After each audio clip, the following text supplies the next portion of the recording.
BFM Business et Tech Co présente De quoi je me mêle, François Sorel. Voilà notre deuxième partie de quoi je me mêle. Un grand merci d'être là et de nous écouter régulièrement et d'être de plus en plus nombreux d'ailleurs à nous télécharger ou à nous regarder à la fois sur BFM Business le week-end mais aussi sur YouTube ou sur l'appli RMC BFM Play. On va maintenant poursuivre l'histoire Starlink avec Lionel Paris qui est avec nous. Salut Lionel. Bonjour François. Lionel qui, vous le savez, régulièrement dans De quoi je me mêle vient nous parler de tech et de réseau parce que c'est son kiff et nous aussi on adore ça. Et là en plus on va s'ouvrir un deuxième chapitre concernant Starlink. On en avait parlé il y a un petit peu plus d'un an. C'est ça. D'ailleurs vous avez été très nombreux à regarder cette vidéo. On va revenir sur Starlink parce qu'en un an il s'est passé plein de trucs incroyables et ça vaut bien une petite mise à jour. C'est clair, Starlink continue de nous surprendre et à plusieurs niveaux. On avait parlé ensemble du lancement, puisqu'il y a plus d'un an, on commençait vraiment à en parler. Tu avais un nombre de satellites en orbite. Tu pouvais t'acheter le système, etc. Voilà, c'est ça. Ça devenait vraiment quelque chose d'un petit peu plus grand public. Et c'est vrai que là, en un an, ils ont fait des progrès monstres. Si tu veux retenir quelques chiffres, le nombre de satellites en orbite actuellement, il est à cette semaine à 6078. Donc quand on en parlait, on était un petit peu moins de la moitié. On était dans les 3000. Okay. Tu as 99 pays couverts. Le dernier en date, c'était il y a une semaine, c'est la République de Fidji, dans le Pacifique Sud.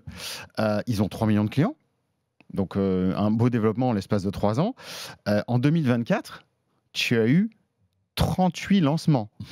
Attends, on est fin mai. Tu vois ce que je veux dire, on n'est pas non plus. Donc 38 lancements. Et c'est pas 38 satellites, hein. À chaque fois c'est plusieurs dizaines. C'est 23 minimum par batch. Ouais, je te laisse faire le calcul, c'est incroyable.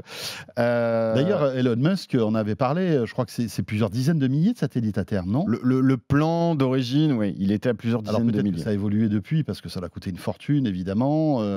Ce qui les sauve et pourquoi ils arrivent à avoir cette cadence, c'est le fait que tu peux réutiliser les roquettes. Hein. Le Falcon 9, effectivement, tu l'envoies, comme on le voit, pour ceux qui nous regardent, les images derrière nous, en 8 minutes, ils ont envoyé les 23 satellites et puis le lanceur, il est retombé, il est redescendu. Ouais, c'est ça. Ça, c'est imparable. Ouais. D'ailleurs, c'est comme un ascenseur, finalement. Il le disait lui-même à Vivatech la semaine dernière. Très simplement, il disait, mais je ne comprends pas, quand vous prenez votre voiture pour aller au travail, vous la jetez pas. Moi, je fais pareil avec mes fusées. Mes fusées. Donc, tout ça dans un contexte évidemment de très haut débit, parce que on se dit finalement en France il y a la fibre, donc si on regarde un peu notre nombril, on n'a pas forcément besoin de Starlink. Quand même. J'ai envie de te dire quand même, parce que si tu regardes les derniers chiffres de l'ARCEP, au jour d'aujourd'hui, tu n'as que 27 départements en France, enfin il y a toujours 27 départements, 27% des départements qui ont un taux de couverture fibre qui est entre 50 et 80. Et quand je te dis le taux entre 50 et 80%, ils sont plus près de 50 que du 80, si tu vois ce que je veux dire. Ça veut dire qu'il y a plein de gens qui sont sur le bas-côté de la route, qui sont soit encore en ADSL, ou qui n'ont pas la chance d'avoir eu un raccordement. Là, je te parle vraiment des raccordements. C'est-à-dire, ce n'est pas les abonnements. C'est-à-dire, c'est l'état du réseau en France. Donc, oui, on a 70 départements qui sont à plus de 80%. Donc, ça, c'est très bien. Mais le problème, c'est que tu t'en doutes bien, c'est toutes les zones qui sont très rurales, ils sont un petit peu laissés de côté. Et les zones à forte densité sont très bien desservies. Et c'est un peu la logique. C'est ceux qui seront les plus la densité est faible, moins c'est servi en premier. Donc ce besoin de connectivité alternative, parce qu'on en est là, c'est-à-dire qu'il ne va pas utiliser la fibre.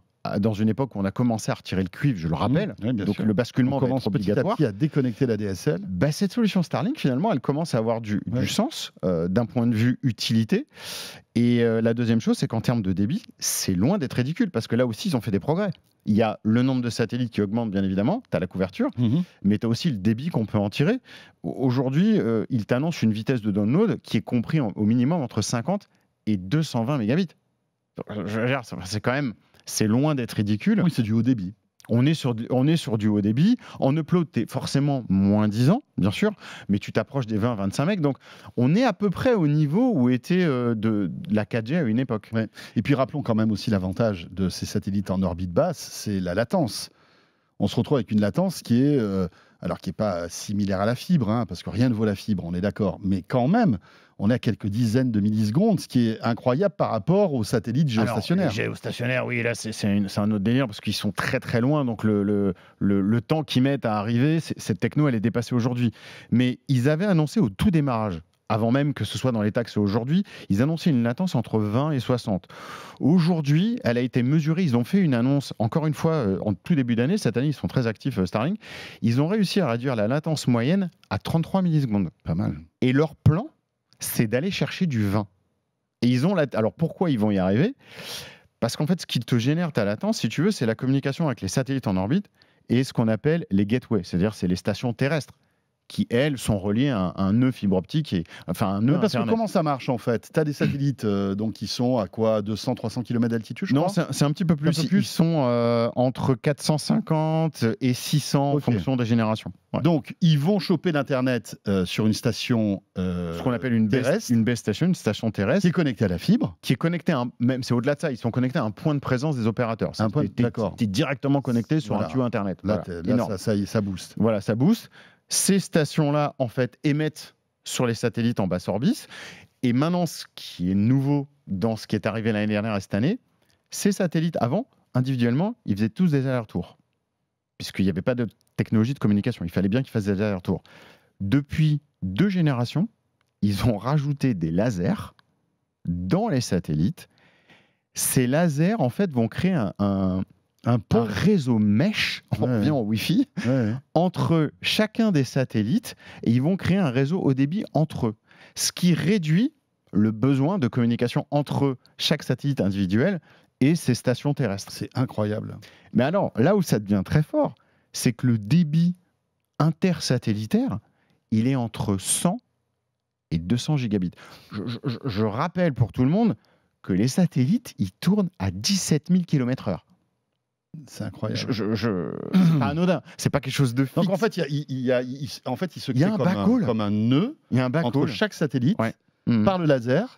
Il fait qu'ils sont tout le temps connectés les uns entre les autres. Ils sont tout le temps connectés aux uns aux autres. Alors dans ce backhaul, en fait, tu as à la fois la donnée, mais il y a aussi de l'intelligence. C'est ce qu'ils utilisent aussi pour pas entrer en collision avec eux-mêmes, savoir qui est où, etc. Il y a beaucoup de choses au niveau du backhaul. Mais je trouve qu'il y a beaucoup de similitudes avec ce qu'on fait avec les systèmes mesh pour la partie Wi-Fi, avec une base et des satellites. C'est un petit peu le même. Donc ça, c'est vraiment ce qu'ils ont fait entre l'année dernière et cette année. Et c'est ce qui fait baisser la latence qu'on évoquait. Ce qui fait baisser la latence, ce qui augmente le débit, ce qui augmente la fiabilité. Je rappelle aujourd'hui, un kit, en plus les prix ont baissé, un kit aujourd'hui coûte 349 €. Donc ça, c'est le prix qu'il faut investir pour avoir l'équipement, donc la parabole terrestre et la box. Bon, malheureusement, c'est toujours en Wi-Fi 5. Alors ça, je ne comprends pas. Si Elon nous entend. D'après ce que j'ai compris, il devrait en avoir une nouvelle qui devrait passer en Wi-Fi 6 ou je sais pas. Voilà, mais aujourd'hui la parabole motorisée, le produit de base, il est toujours en Wi-Fi 5. Donc effectivement, les gens qui utilisent ça derrière, ils mettent d'autres solutions alternatives pour sortir et avoir un routeur ou un système Wi-Fi.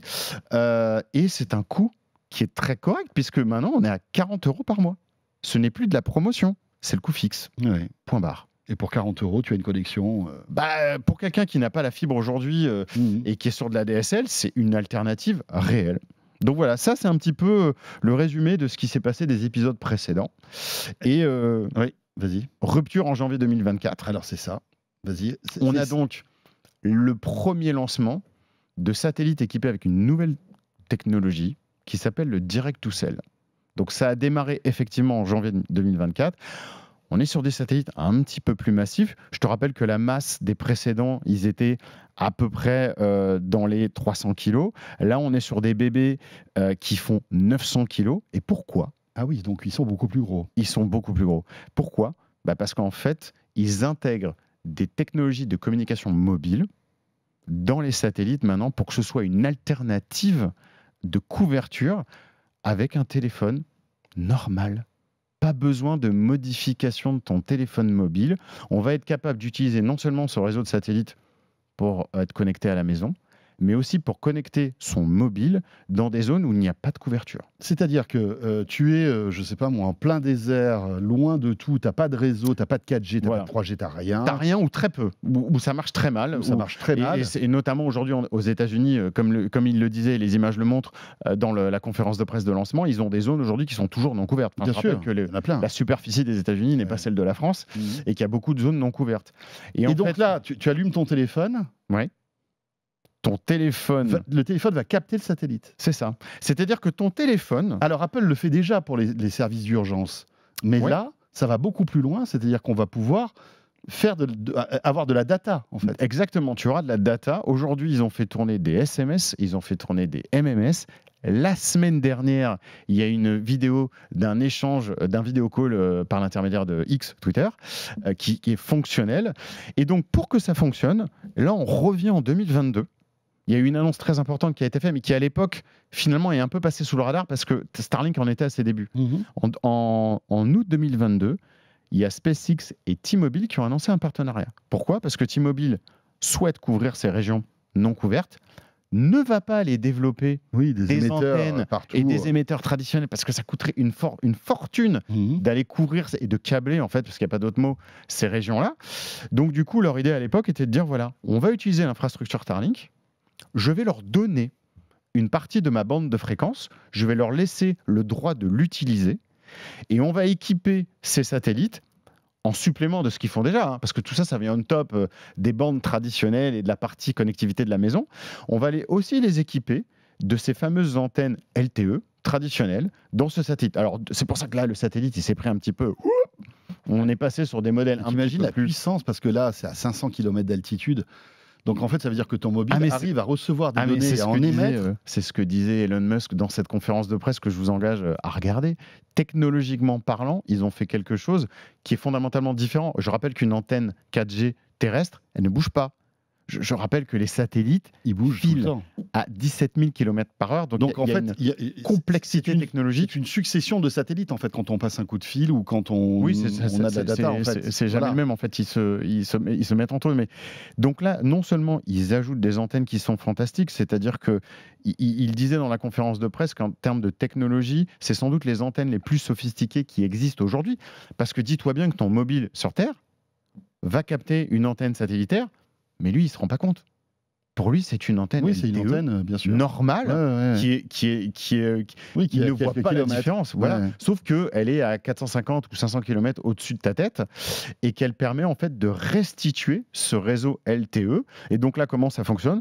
De la même manière, on a nos fameux satellites qui sont connectés toujours à une station terrestre qui elle-même va être connectée directement cette fois-ci à cet opérateur. Puisque là, on est dans le cadre d'un partenariat entre T-Mobile et SpaceX. Et ce qui est très marrant, c'est que dans cette conférence de presse, ils ont même été plus loin. T-Mobile a encouragé les autres fournisseurs d'accès dans le monde en disant, écoutez, je suis le premier, moi je suis très content de faire ça pour les États-Unis, mais on ne veut pas s'arrêter là. Pensons à tous les pays, tous les opérateurs locaux dans le monde. Bien sûr, Essayez est-ce que vous avez un intérêt à dupliquer ce modèle qui aujourd'hui est nouveau et qui n'existait pas avant ? La techno est là, elle fonctionne.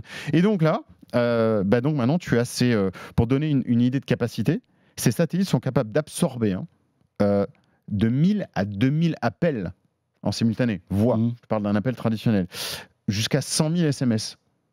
Ouais, donc et donc là maintenant, il y a des capacités vidéo, parce que la semaine dernière, ils montraient très clairement que c'était technologiquement possible de faire des appels vidéo. Donc là, on est... Donc il va monter en puissance sur le lancement de ces nouveaux satellites ? Oui, parce que les 6 premiers, c'est pas vieux, ça a été lancé en janvier 2024. Et là, maintenant, ils viennent d'en rajouter un petit peu. On est à peine à 38. C'est le début. Donc, dans la constellation Starlink... Ça ne va pas marcher partout, d'ailleurs.